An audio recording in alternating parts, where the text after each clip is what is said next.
Je m'appelle Clara. Et ce jour-là, au fond de moi, je savais que j'étais à l'aube de la plus grande chute de ma vie. Bien que tout autour de moi ne fût qu'éclat et promesses, je venais de clore mes dossiers. J'étais la dernière à éteindre la lumière du service. La journée était sur le point de s'achever, et pourtant, je me sentais encore pleine d'une énergie nerveuse. Ce matin, l'atmosphère au bureau était irrespirable. Depuis une semaine, nous savions que le directeur général en personne, Monsieur Dubois, un homme réputé pour son exigence glaciale, devait venir.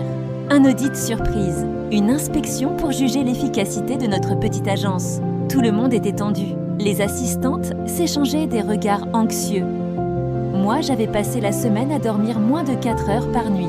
J'avais revérifié tous les chiffres du trimestre. J'avais anticipé chaque question, chaque point faible de notre administration. Ce n'était pas seulement pour l'entreprise, c'était pour moi. J'étais la plus jeune dans ce service, simple assistante administrative depuis 2 ans. Mais je savais que cette inspection était l'occasion, ma seule chance de montrer ma valeur. J'avais mis toute ma vie, toute mon intelligence et tout mon temps dans cette ascension. Le sacrifice était total. Je ne m'étais pas accordé de vrais week-ends depuis 6 mois. Mon temps, mon énergie, tout était consacré à mon bureau et à Lionel. Contre toute attente, l'audit s'était déroulé sans faute. C'était impeccable grâce à mon travail de l'ombre. Et à la fin de la journée, le moment de vérité, Monsieur Dubois a convoqué toute l'équipe. La salle de réunion était bondée, le silence était si épais qu'on pouvait le couper au couteau. Puis, la voix du directeur général, ferme mais étonnamment louangeuse, a fendu l'air. L'efficacité de ce service est impressionnante et nous avons identifié la cheville ouvrière de cette réussite. À compter de la semaine prochaine, Mademoiselle Clara sera promue au poste de responsable de service avec une augmentation immédiate et la responsabilité des équipes. Mon nom, mon simple prénom, Clara. Le choc fut physique. J'ai senti le sang monter à mes joues. Les applaudissements étaient timides, parfois même grinçants, mais ils étaient là. J'avais réussi. Mon rêve de reconnaissance se concrétisait. Mon cerveau tournait à 100 à l'heure. Cette promotion signifiait plus d'argent, plus de sécurité pour notre avenir. C'était un pas de géant vers le mariage et la vie que nous avions planifiée, Lionel et moi. Je sortis du bureau avec une euphorie que je n'avais jamais connue. C'était une sensation de puissance et de légèreté. L'idée de partager cette joie avec Lionel, mon fiancé, mon confident, mon roc, était ma seule obsession. Je marchais dans le crépuscule. La lumière du jour déclinait et la ville s'emparait d'une beauté mélancolique avec ses néons qui s'allumaient un à un. Le sac de mon ordinateur me pesait à peine. Je ne voyais pas les trottoirs, ni le trafic. Je ne voyais que l'appartement et Lionel. Nous vivions ensemble depuis 4 mois. Ces mois avaient été le paradis. Les conversations profondes, les fous rires, la confiance totale. Je croyais que notre amour était d'une solidité inébranlable. J'ai bifurqué vers le grand supermarché. Je voulais que cette soirée soit une célébration sans précédent.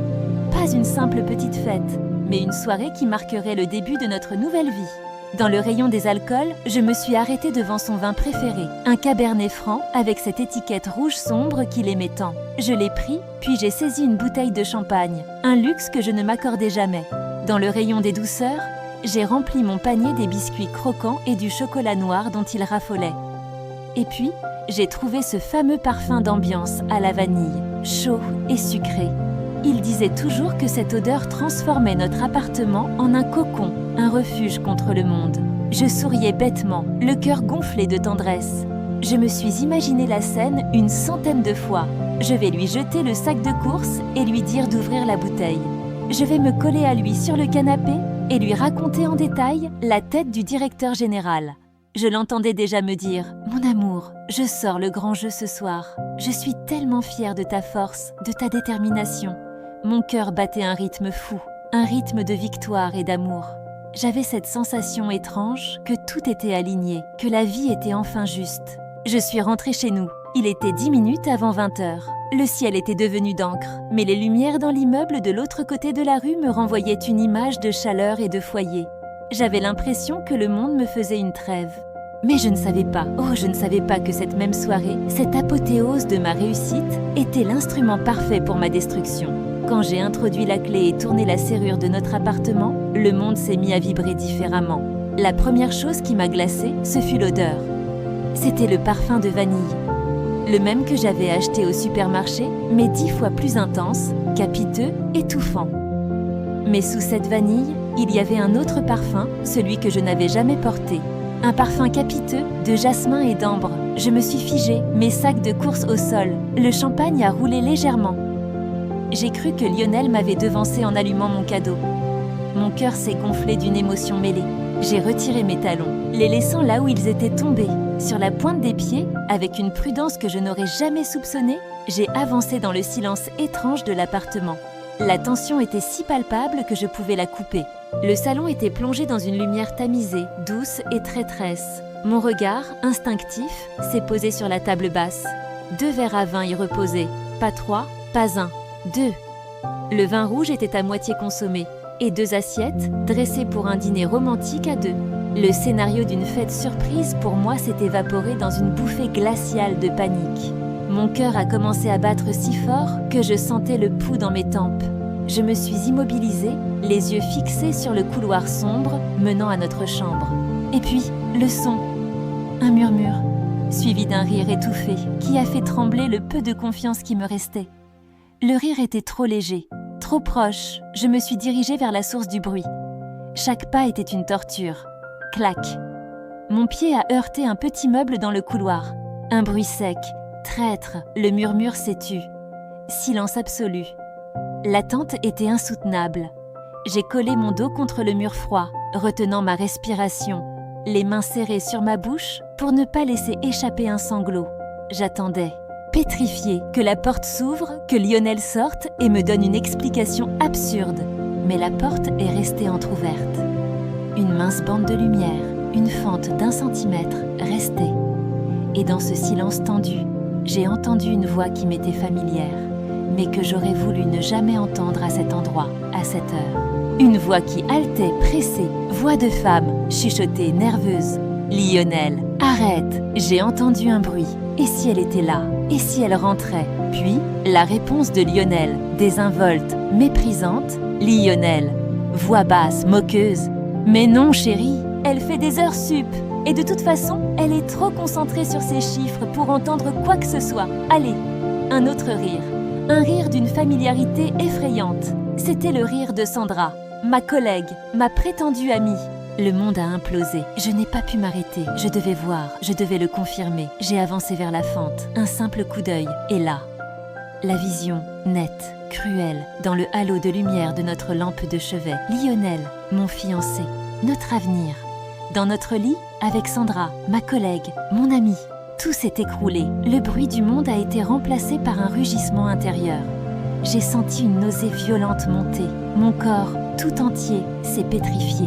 L'instinct de survie, celui de la bête traquée, a pris le dessus. Pas de hurlement, pas de crise. Le silence du trauma.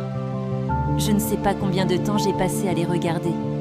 1 minute semblait 1 heure. Mon cerveau traitait l'information avec une lenteur douloureuse. Les détails s'imprimaient, la couleur des draps, le sourire de Sandra, la main de Lionel. Ils détruisaient ma vie, ma foi, mon avenir, en direct, sous mon nez. Puis, la fuite, sans un bruit. J'ai reculé lentement, sans heurter le mur. J'ai traversé le salon. J'ai ramassé les sacs de courses que j'avais laissés à l'entrée. Je ne pouvais pas les laisser là, témoin de ma folie. J'ai attrapé le cabernet, le champagne, la vanille, et je les ai reposés sur la table de la cuisine, là où ils devaient rester. J'ai enfilé mes chaussures, sans lacets, et j'ai ouvert la porte d'entrée. J'ai refermé doucement, un geste de respect stupide pour leur adultère. La pluie m'a giflé au visage, une pluie violente, froide, qui s'est mêlée immédiatement à mes premières larmes. J'ai commencé à marcher, puis à courir. Je courais comme une folle, sans but, sous la pluie battante. Je ne sentais plus mes pieds dans mes escarpins détrempés. L'adrénaline me poussait en avant. Je crois que j'espérais que la course effacerait la scène de mon esprit. Je bousculais les gens, mais je ne voyais rien. Je voulais juste que la douleur s'arrête. Le film de la trahison tournait en boucle. Lionel, Sandra, notre lit. J'ai couru pendant de très longues minutes, jusqu'à l'épuisement total. J'ai traversé des quartiers que je ne connaissais pas. Mes poumons brûlaient. J'ai fini par m'effondrer près du grand pont de la rivière. L'eau sombre et agitée en contrebas, le bruit du courant qui se fracassait contre les piliers. Je me suis agrippée à la rambarde froide et rugueuse. les doigts crispés, tremblants. Le fond de l'abîme s'ouvrait dans ma tête. La voix du désespoir, forte et séductrice, a surgi. « Tu n'as plus rien, Clara. Tu n'es qu'un titre de promotion vide. Il a préféré Sandra. Ton amour est une erreur. Saute. Un instant de douleur et tout sera fini. » La chute, la paix. J'ai basculé mon poids en avant. Mes mains glissaient sur le métal mouillé.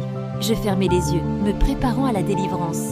Mais une autre voix, cette fois distincte de la panique, une voix douce, incroyablement subtile mais forte, a murmuré à l'oreille de mon âme « Ne saute pas, Clara, ce n'est pas la fin. Ne laisse pas leur péché décider de ton destin. Ce n'est qu'un chapitre. Tiens bon, je suis là. » C'était une confrontation spirituelle, là, sur ce pont glacé. Je ne savais pas d'où venait cette force, cette lumière, mais elle était là. J'ai rouvert les yeux, le visage trempé de pluie et de larmes, et j'ai hurlé vers le ciel, un cri primal de survie. « Seigneur, si tu existes encore pour moi, si tu es plus fort que cette mort que je ressens, ne me laisse pas mourir de leur trahison. Je t'en prie. » Je suis restée là, dans une prière improvisée, jusqu'à ce que mon corps ne tremble plus et que l'orage ne s'éloigne, laissant derrière lui le silence des réverbères. Je suis rentrée à pied, lentement. Il devait être près de minuit. L'appartement était étrangement silencieux, nettoyé de leur présence. Ils étaient partis. Tout ce qui restait, c'était le parfum de Sandra, celui-là même que j'avais senti en entrant, et ces 2 verres de vin à moitié vides sur la table. Je me suis assise sur le canapé, le corps engourdi, fixant les verres. L'appartement, autrefois notre foyer, était devenu la scène d'un crime parfait. J'ai pris mon téléphone. Mon cœur était un marteau. J'ai passé les heures suivantes à purger mon passé. J'ai supprimé une à une toutes nos photos, les souvenirs de vacances, les selfies souriants. Chaque clic était un déchirement, mais aussi une libération. J'ai écrit un seul message. Un acte de dignité final. Merci pour la leçon. Bonne vie à vous deux. C'est terminé. Ne me contacte plus. Les jours suivants furent un désert. Je n'avais plus faim. Je ne ressentais plus le goût de rien. Au bureau, c'était une torture insidieuse. J'avais désormais mon bureau de responsable, mais chaque matin, je croisais Sandra. Je devais lui parler, lui donner des instructions. Elle m'évitait du regard, son malaise trahissant sa culpabilité. Mais mon cœur saignait à chaque fois. J'avais honte, honte d'avoir été la victime, honte d'avoir tant donné. Un soir, incapable de dormir, après avoir fixé le plafond pendant des heures, je me suis souvenue de ma mère. Elle m'avait laissé une vieille Bible que j'avais reléguée sur une étagère poussiéreuse. Je l'ai trouvée, je l'ai ouverte, je me suis mise à lire. Et là, un verset m'a frappée, pas comme une lumière, mais comme une main tendue hors des ténèbres. L'Éternel est proche de ceux qui ont le cœur brisé, et il sauve ceux dont l'esprit est abattu. Psaume 34, 18. J'ai pleuré des heures. J'ai prié, j'ai supplié Dieu d'être ce refuge que les humains m'avaient refusé. J'ai compris cette nuit-là que la trahison n'était pas la fin. C'était la fin d'une illusion, mais le début de ma véritable reconstruction avec celui qui ne trahit jamais. Les mois ont passé. J'ai pris des décisions radicales. J'ai négocié une mutation. J'ai quitté la ville, changé d'appartement. Je me suis mise à écrire mes douleurs, à prier au lieu de pleurer, à me relever pas à pas. Aujourd'hui, quand je repense à cette soirée, je ne pleure plus, je souris. Un sourire de paix, gagné à la force de l'esprit, la leçon de vie est essentielle. La voici, votre valeur n'est jamais déterminée par la fidélité de ceux qui vous entourent. Les hommes peuvent trahir, mais l'amour de Dieu est la seule adoption dont vous aurez réellement besoin.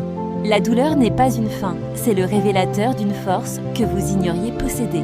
Le bonheur ne dépend pas de ceux qui vous brisent, mais de celui qui vous restaure. Je m'appelle Clara, et la soirée qui devait être la plus belle de ma vie a été celle où, dans la solitude et la pluie, j'ai appris à renaître. Non pas pour l'amour d'un homme, mais pour la grâce de Dieu. Si cette histoire de trahison et de résilience a touché ton cœur et t'a donné le courage de te relever, aime cette vidéo pour que d'autres personnes qui traversent le désert de la trahison puissent la découvrir et trouver le chemin de la reconstruction. Abonne-toi à StoryD pour recevoir plus d'histoires vraies qui prouvent que Dieu est le seul soutien fiable. Laisse un commentaire pour nous dire « Van, comment tu as réussi, toi aussi, à te relever d'une trahison ou d'un abandon grâce à ta foi ?» Ton soutien permet à ces histoires de continuer d'être racontées. Merci.